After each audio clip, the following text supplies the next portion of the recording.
Voici la suite du discours de François Asselineau. M'adresse à lui. Pourquoi, Monsieur Macron, n'avez-vous pas mis le paquet depuis le début de cette année pour construire des hôpitaux? Qu'est-ce qui s'est passé en mai, juin, juillet, août, septembre? Qu'est-ce qui s'est passé? Pourquoi avez-vous laissé diminuer encore le nombre de lits et de postes dans certains hôpitaux? Alors là, c'est pas mal, parce que Monsieur Asselineau nous dit qu'il y a des fermetures de lits en nous montrant des images. Alors voilà, première image qu'il nous met. On lit bien en plein Covid, la Chambre des comptes d'Occitanie recommande la suppression de lits et de médecins au CHU de Toulouse. C'est bien marqué, il recommande. Donc c'est pas l'État qui choisit, c'est une recommandation. Donc il n'y a pas eu de suppression de lits. Ensuite, il nous montre l'hôpital de Nancy, tollé, après des propos du directeur de l'ARS sur les fermetures de lits. Alors j'ai retrouvé l'article que je mettrai en lien sous cette vidéo. Donc après ce qui s'est passé, il y a eu un tweet immédiatement de Olivier Véran sur le CHU de Nancy. Olivier Véran dit « À Nancy, comme partout, l'heure est à la mobilisation de tous pour faire face au Covid-19. L'heure viendra de tirer les enseignements de cette crise sans précédent et de refonder notre hôpital. Tous les plans de réorganisation sont évidemment suspendus à la grande consultation qui suivra. Donc, il n'y a pas eu de suppression de poste pour le moment. » Et la dernière image, il nous montre donc Strasbourg, des lits de réanimation menacés de fermeture selon plusieurs parlementaires. Menacés. Ils n'ont pas fermé, encore une fois. Menacés. Écoutons la suite. Et pourquoi avez-vous visiblement trouvé prioritaire de refaire la salle des fêtes de l'Élysée, votre bureau à l'Élysée avec des feuilles d'or, et maintenant de refaire la salle du Conseil des ministres? Bien sûr, je sais que ces dépenses sont minimes à vos yeux et minimes par rapport au budget de l'État. C'est vrai. Je sais que certains vont dire c'est du populisme. Mais ce que je sais aussi, c'est que ça représente quand même 500 000 euros par-ci, par exemple pour acheter de la vaisselle, 930 000 euros par-là, pour mettre des feuilles d'or sur les murs de votre bureau. Pour une fois, il a raison. Et attention, Macron va prendre cher. Monsieur Macron, comment pouvez-vous ne pas comprendre que ces dépenses, compte tenu de la situation cataclysmique que traverse la France, ces quelques millions d'euros dépensés pour des choses tout à fait accessoires, pour ne pas dire frivoles, sont inacceptables pour la population, qu'elles prennent des allures de gifles, que ce sont des symboles de votre égoïsme foncier, de votre incapacité à comprendre la situation, de votre mépris insondable pour les Français et pour les plus pauvres d'entre eux. Comment pouvez-vous ne pas comprendre dans votre tête que vous ressemblez à Louis XVI et Marie-Antoinette quand vous prenez ce genre de décision? Donc là, M. Asselineau va nous parler de la dette. De 100 milliards d'euros pour que la France n'en bénéficie que de 40 milliards et à un taux moins bon que si la France avait emprunté seule. De 15% du PIB. Et que nous venons, pas même un an, de nous endetter de nouveau de 15% du PIB. Depuis le début de cette pandémie, de 400 milliards d'euros. Environ 150% du PIB. Atteindre 120% du PIB. Et puis peut-être 130, 140. Alors c'est sûr que le confinement a endetté la France. Après, il y a des avantages et des inconvénients à ce confinement. Les avantages, c'est par exemple éviter les risques de contamination et stopper l'épidémie.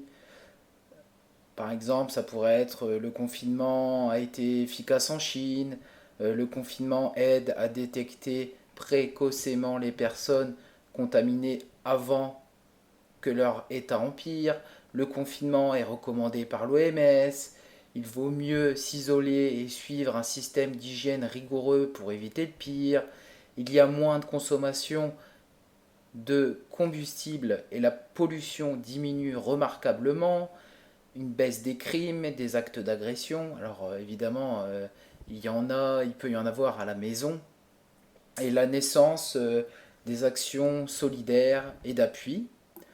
Mais c'est une solution parmi d'autres. Il y a aussi des inconvénients. Par exemple, dans les inconvénients, le confinement est une atteinte aux libertés des gens. À force d'inactivité, on s'expose à des maladies physiques et mentales, comme la dépression et l'angoisse. Ça augmente les taux de violence conjugale, c'est ce que je vous disais juste avant. Sanctions exagérées envers les gens qui transgressent l'état d'urgence. Une crise économique sans précédent, justement, c'est ce qui parle M. Asselineau, c'est la crise économique, ça fait partie des inconvénients. Le chômage menace une grande partie de la population et la fermeture des écoles menace l'année scolaire et l'apprentissage des élèves. Une fois que tout ça a été dit, après, c'est un choix. Le confinement a été choisi, donc forcément, après, on augmente la dette. Ça fait partie des inconvénients indéniables. Après, moi, ce que je vous posais comme question à M. Asselineau, c'est si on ne faisait pas le confinement, c'est-à-dire qu'on faisait sa proposition de on laisse le virus se répandre, comment ça serait passé dans la population? C'est-à-dire, est-ce que les gens auraient accepté qu'il y aurait plusieurs morts d'un coup? Je sais pas. Est-ce que politiquement, c'est jouable de faire quelque chose comme ça? Est-ce que c'est compliqué de faire appliquer le fait qu'on ne confine pas, qu'il y ait beaucoup de morts? Est-ce que ça serait passé dans l'opinion publique? Revenons à nos moutons.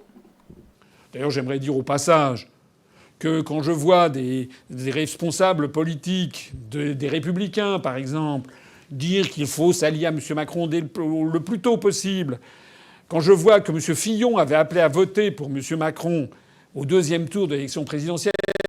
Ah bah voilà, après avoir tapé sur Macron, il tape sur son propre camp. La vidéo est sur UPR TV. UPR, c'est l'Union Populaire Républicain. Fillon est républicain, Asselineau aussi. Pour le second tour, c'est normal que Fillon fasse un appel pour voter Macron, étant donné qu'au second tour de l'élection présidentielle, c'était Macron contre Marine Le Pen.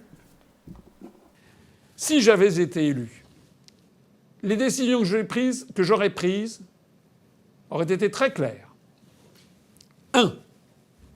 Je me serais interdit de nommer au conseil scientifique tout médecin ayant des conflits d'intérêts avec des laboratoires pharmaceutiques. Je l'ai déjà dit. 2. J'aurais autorisé le traitement à l'hydroxychloroquine jumelé à l'azithromycine et éventuellement à du zinc en adjuvant. Voilà, à ce stade, nous arrivons maintenant au but de cette vidéo, c'est-à-dire les présidentielles. Donc sa première décision, on peut être que d'accord. Donc la deuxième décision, on en a parlé dans la première vidéo, l'hydroxychloroquine et l'azithromycine, ça ne fonctionne pas contre le coronavirus. Troisième décision, j'aurais investi dans les hôpitaux, et ceci pas maintenant, dès 2017, conformément à mon programme présidentiel. Donc ça, effectivement, c'était dans son programme.